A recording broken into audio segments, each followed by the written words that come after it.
while we are in a bear market, that too an extended bear market, keeping the fire alive can be a bit difficult. And that is where you have to understand how the things are evolving around the world, especially in the United States. As they call it a virtual currency, it gives a bit more clarity to kick out those XRP is a security fraudsters. We can just kick them out now. And when we look at this file, at the same time, we can actually see it also shows us the direction ahead. It shows digital currencies as money, and what are the functions of money. They actually go through that: a store of value, medium of exchange, a unit of account. So now we have a bit more clarity, and that is where a combination of immense fundamentals meets the right time at the market cycle of an asset. And when it does, we are looking at a parabolic blast off, because it's going to go so high, which will surprise many. Because the world is being like a wind, like the world is being a wind now, it will ignite the fire as it starts. Once the market cycle actually shifts, this will happen. But keep this in mind: those who accumulate and average down as much as possible will greet the highest return on investment by the end of this rally or the markup. But those who are still holding with the ROI, expecting the ROI so high, but still the average is like $3, $3.5, they will still get their profit, but it won't be that huge, that's for sure.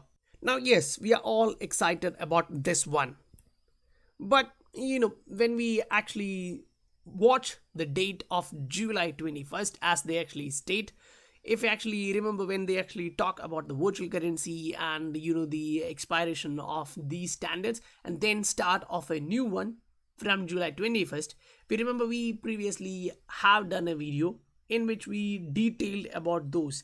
Now we actually went real depth in this particular video, which was like 4 weeks back. We talked about July 21st of 2020, then January 1st 2021, and November 2021. These actually had documents which actually showed you the regulations are here and the price is gonna explode. Now that one is our understanding from those documents. Now that was like 1 month back and we had that documents there. Now today we are actually going to go through this one, which will actually give you a bit more clarity. But remember, if you haven't actually watched that one previously, you'll still get an idea. But to get a bit more clarity, if you haven't watched that video, you can actually watch that after this one, so it will actually give you a bit more clarity. Now when the naysayers say Ripple is partnering with the payment providers or payment institutions the most, not the number of banks are not that high in that 350 partnerships which are like there. Now when they say that, yes, tell them this, yes, that's the reality and that's the real target for this particular market, because many does not actually understand this background which is actually detailed in this. You just go in search for XRP and show that yes, XRP is mentioned in this particular document. That's not the right way to do that. If you actually want to understand, you have to understand the background, how it is actually evolving. Now in the document, when you come to the background and market overview, you can actually understand this. Banks and credit unions generally send fewer remittance transfers on behalf of their customers than MSBs. Now what is MSBs? Money service businesses. So these, as well as banks, does the transfers, remittance. However, you can actually see here, money service businesses provide overwhelming majority of remittance transfers for consumers. Now keep in mind, they kind of processed 95% of all the remittance back in 2017. And what was the average? You can actually see that the average transfer sent through them was just $381. So if you look at how Ripple has positioned themselves, targeting the high frequency, which you can see the 95% of all the remittance, right? And low value payments. So when this was announced, I saw a lot of guys who are still in the community, still investing in XRP, getting confused. What's happening? We were targeting the high value, but drops are drops. But after a long time, it can become a C. You have to keep that idea in your mind. So when we actually say yes, we Now understand that, but at the same time, banks and credit unions are also partnering with Ripple. Now you see the average here sent by the money service businesses is 381, whereas the same sent by a bank is like $6,500.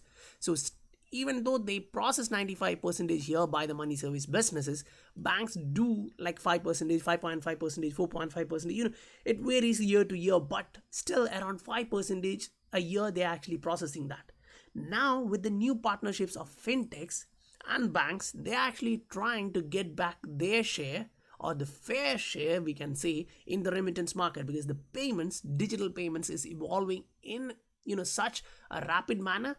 Because in the CBDC era, as we are entering into it, as we saw in the last videos, we now clearly have idea that which country is going in and how fast it's going to be. And in that aspect, banks doesn't actually want to miss this one. So they are also getting into the boat slowly. Now, yes, banks have to go through a lot of regulations before they kickstart this project. So consider this, as banks come in, their transfer rate is something like this, $6,500. So size of a bank sent remittance transfer was more than $6,500. So keep that information in mind. So once we get large value payments, that won't be like this. It will be 100K or more. But as we read here, because average amount of transfers they send is higher than MSBs, banks and credit unions collectively send approximately 45% of dollar volume of all the remittance transfers sent for consumers in United States. So keep this in mind. They sent the total, when you consider the total number of remittance, 95% went through the money service businesses. But if you look the volume in dollar, you will understand that 45% actually went through the banks and credit unions. So now you can actually connect the dot. Ripple is going in with banks and money service providers, right? The financial payment providers, and they are combining them. Now when they all come into the Ripple net, and if they start use on-demand liquidity, which some actually have started to do so, and they are experiencing the benefits. We actually saw in the previous videos how their capital is actually increasing, right? So as they move in much more, they understand that. Now, yes, in the same document, when they actually mentions Ripple and XRP, what you have to understand is in what scenario they are actually explaining that one. So in the same document, if we move down, we can actually see this. So as we reach this point in this document, yes, they stated virtual currency XRP, and it is used for settlements. Now we just talked about the difference between both banks and credit unions and the money service providers, right? So when you actually go back up in the document, you can actually see how much is the number of transaction happening through them, because when we say 95% of transaction is actually happening through them, it is important to understand the scale, because we talk about scalability, right? So banks overall provided 11.1 million transfers and credit unions provided 790K, while the MSBs or money service businesses provided 325 million transfers back in 2017. Now world is going global, the globalization is at the next level, and these numbers are going to increase. So if they are going to settle these transfers, that's 325 million in transfer. So settlement of these become huge, and that's where we say high frequency, low value payments. Now, yes, we understood that the scale is this. We are going to actually target this much, and that's the reason why Ripple is increasing its scalability. We are reaching 65,000 from back July in 2019, right? So as we move down in the same document, we actually have to look at the other thing, which is settlement, right? So they're actually using this as a settlement asset, right? So when they talk about settlements, we actually have to understand how that is being happened now. So at the moment, if we look at that, we can actually see it's happening in two methods, the serial method or the cover method. Both are applicable. But if we actually go through the entire document, you will actually understand they are mainly concentrating on serial method, or that is the primary method as of now, because that is through the correspondent banking system. So sending a remittance transfer using the serial method means that the payment instructions are transferred and the transferred funds are settled. one step at a time between each financial institutions in the transmittal route. Each connected pair of financial institutions in that route have a corresponding banking relationship with each other, which enables fund settlement. But keep in mind, as the payment actually move through them in that network, the fees are deducted from that one. So you don't actually know how much you are gonna receive at the end after they deduct all their fees. So here, in the next method, which is the cover method, they don't actually do that. That is like they don't actually take out or deduct the transaction fees from the payments sent. So they actually take it at the first step from the sender itself.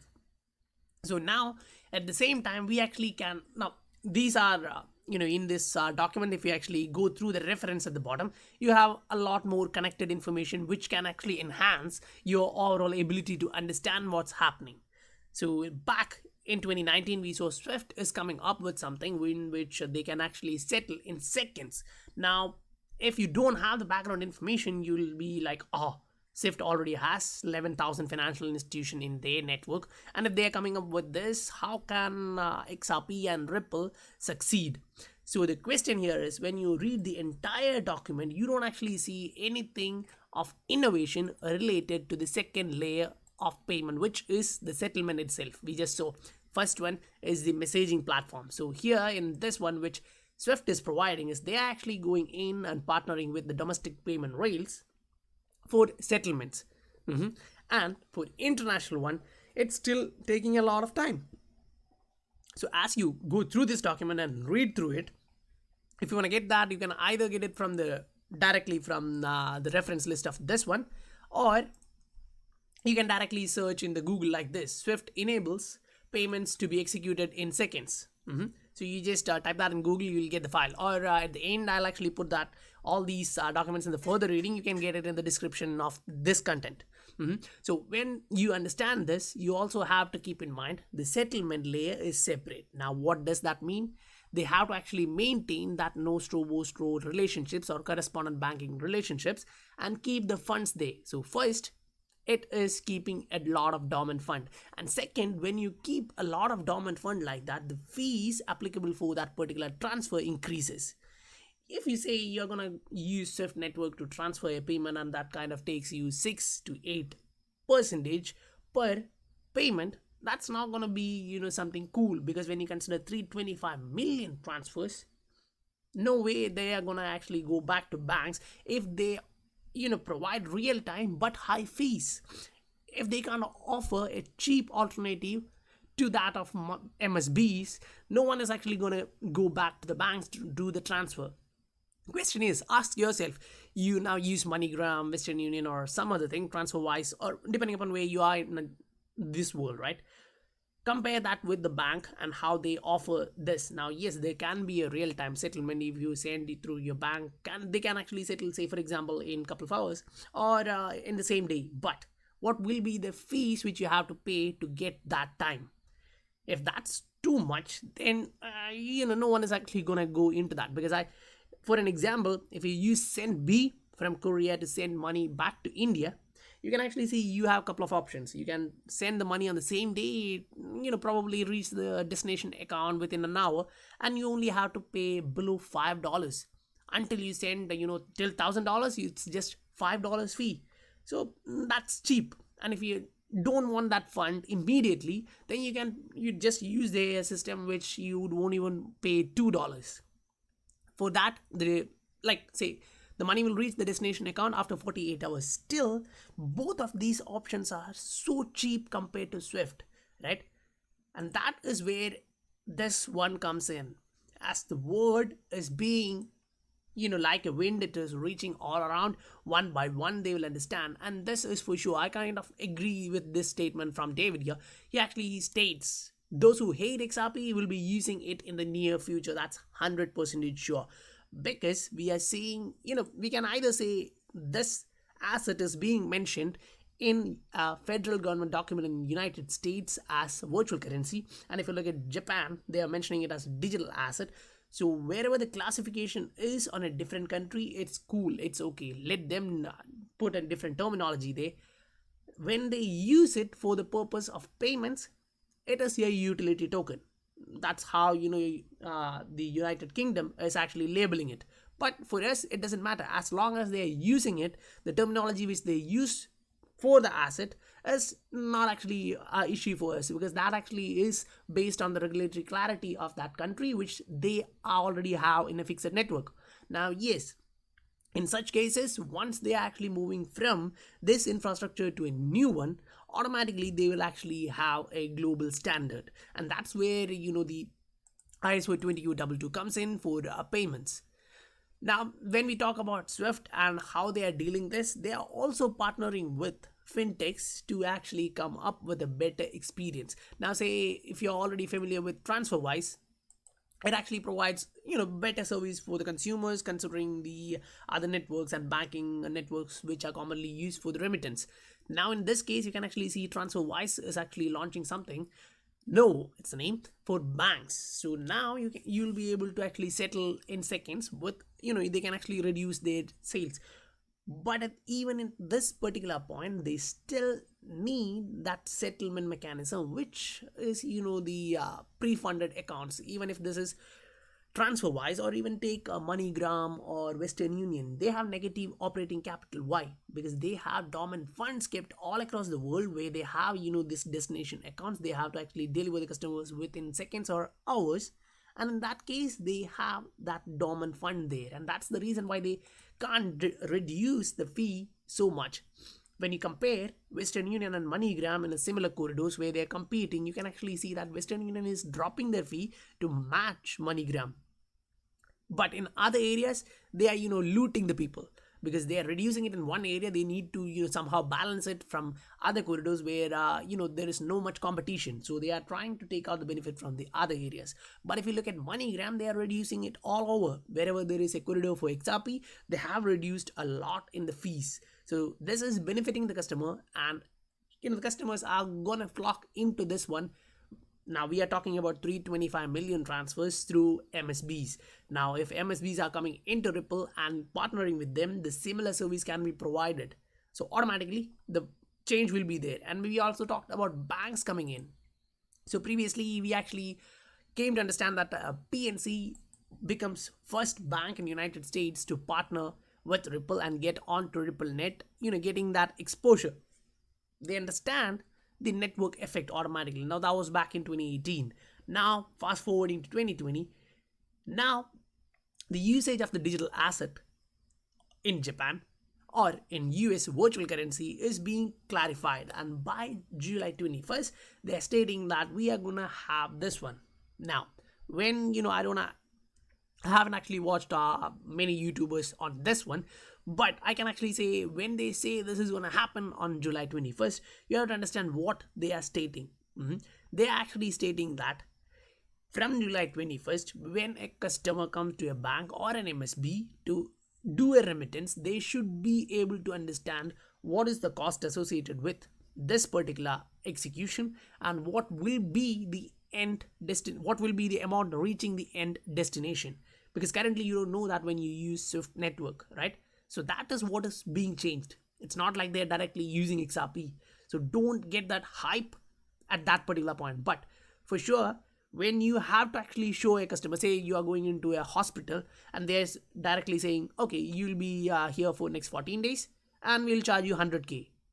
So, that's kind of a moment, right? So you'll go to another hospital, check if they are offering that for, 60K, you'll be happy to use it. Or if you already know that someone else is offering 50K, you'll just go there, right? So in the same aspect, banks are, in a worse side for this one, because if they directly have to say the customer, if you have to send $1,000 and $1,000 should reach the destination account, then you have to pay 1,100, 1,200 here. Now that is kind of, too much shit for a customer who is going to do that remittance, because he'll just go into a money service provider in that aspect, because he say for example he's sending $1,000 and at that point you only have to spend $10 extra. He will be happy to do that, right? So in that aspect, banks can't actually continue with this fee. So in order to reduce their fee, they have to reduce the overhead cost associated with this payments infrastructure. And in that infrastructure, they actually have to reduce the dormant capital, the correspondent banking relationships, So for that, they will have to introduce a digital asset to bridge one fiat and other. So that is where the universal bridge comes in.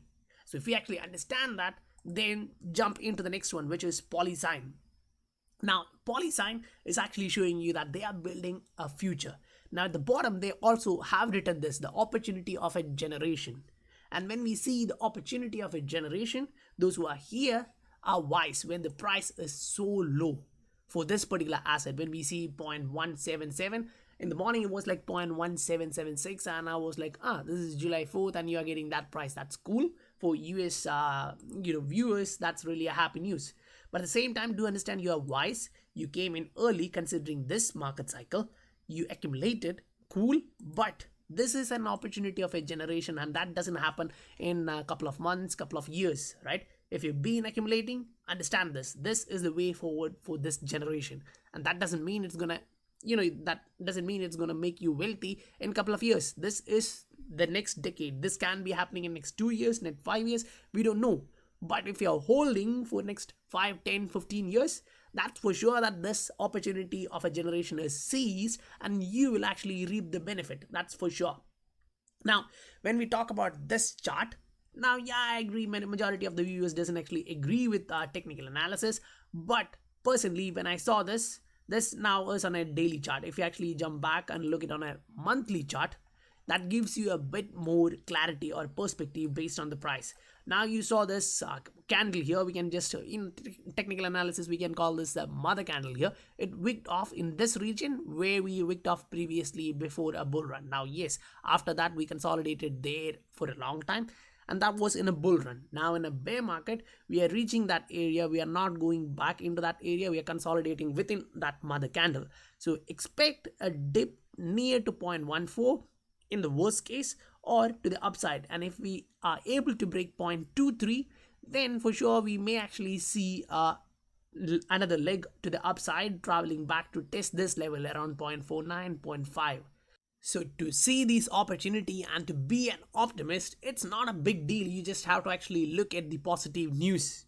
Now, in every news, you can find negative things and positive things. It depends upon your eyes, what you concentrate on, right? So the pessimist sees difficulty in every opportunity, and the optimist sees opportunity in every difficulties. Now, yeah, the quote is from Winston Churchill. Some considers him as a hero and some as, villain, but it depends from which geographical area you're from. If you're from a colonized country, you'll see him like a villain, and if you're from England, you'll consider him a hero. And that's not the matter here, right? It's the quote, and that's actually valid. And for us as an investor, we should be optimist. If you like the content, do hit that like button, and if you are new here and haven't subscribed to the channel yet, please do consider subscribing the channel and supporting the channel. I'll meet you guys on the next video. Bye for now.